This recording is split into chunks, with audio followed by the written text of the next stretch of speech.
और अब बात करते हैं सचिन तेंदुलकर से जुड़ी कंट्रोवर्सी की। क्रिकेट की पिच पर तूने जो कमाया उसे राजनीति की पिच पर मत गवा, ऐसा प्रेमपूर्ण संकेत तुझे तेरे भले के लिए दे रहा हूं। शिवसेना सुप्रीमो बाल ठाकरे ने इस बार दिल अजीज सचिन पर निशाना साधा है।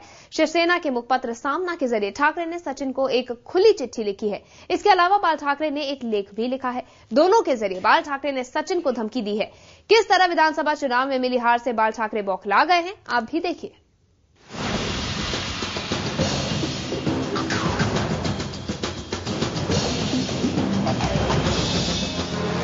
शिवसेना ने सारी हदें पार कर दी है। शिवसेना सुप्रीमो बाल ठाकरे ने वो कह दिया जिसकी कोई कल्पना भी नहीं कर सकता था। पूरा देश भौचक्का है। बाल ठाकरे ने उस शख्स की ओर उंगली उठाई है जिसकी पूरी दुनिया दीवानी है, जिसकी निष्ठा पर कोई शक नहीं कर सकता। उसे बाल ठाकरे ने कटघरे में खड़ा कर दिया, जो सियासत से परे है, और ये सब इसलिए ताकि उनकी सियासत की गाड़ी दौड़ती रहे। इस चेहरे को देखिए, कौन नहीं जानता इस चेहरे को।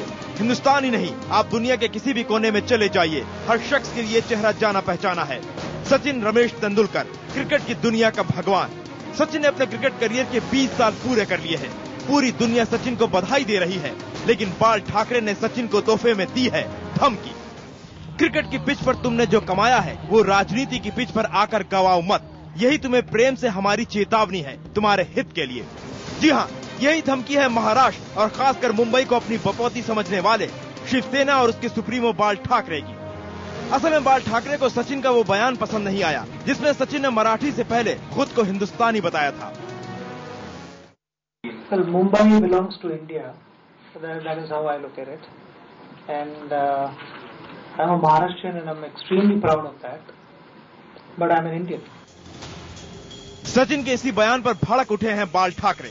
शिवसेना के मुखपत्र सामना के संपादकीय में बाल ठाकरे ने सचिन को चेतावनी दे डाली है। चेतावनी ये कि एक भारतीय की तरह नहीं, मराठी की तरह बात करो।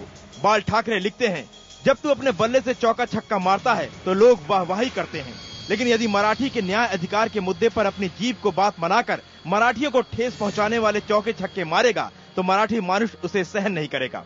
लेख के जरिए बाल ठाकरे ने कैसे जहर उगला है जरा आप भी देखिए। जिस क्रिकेट की पिच पर खेलकर उन्होंने करोड़ों अरबों रुपए कमाए हैं, उस पिच तक पहुंचने के लिए उन्हें कई मराठियों की मदद लेनी पड़ी। अगर वो एक क्रिकेटर न होते तो अपने पिता की तरह मराठी भाषा को बढ़ावा देने के लिए मराठी में कविताएं लिख रहे होते। हद तो तब हो गई जब इशारों ही इशारों में बाल ठाकरे ने सचिन की देश के प्रति निष्ठा और खेल भावना पर ही सवाल उठा दिया। देश के प्रति अभिमान सभी को है और होना भी चाहिए, लेकिन तुम खिलाड़ियों को देश के लिए खेलना चाहिए। पर फिलहाल तो हर खिलाड़ी खुद के लिए खेलता है, इसका क्या? शायद तुम्हें पता नहीं सचिन कि मराठी मानुष ने मुंबई कैसे हासिल की, क्योंकि तब तुम्हारा जन्म भी नहीं हुआ था।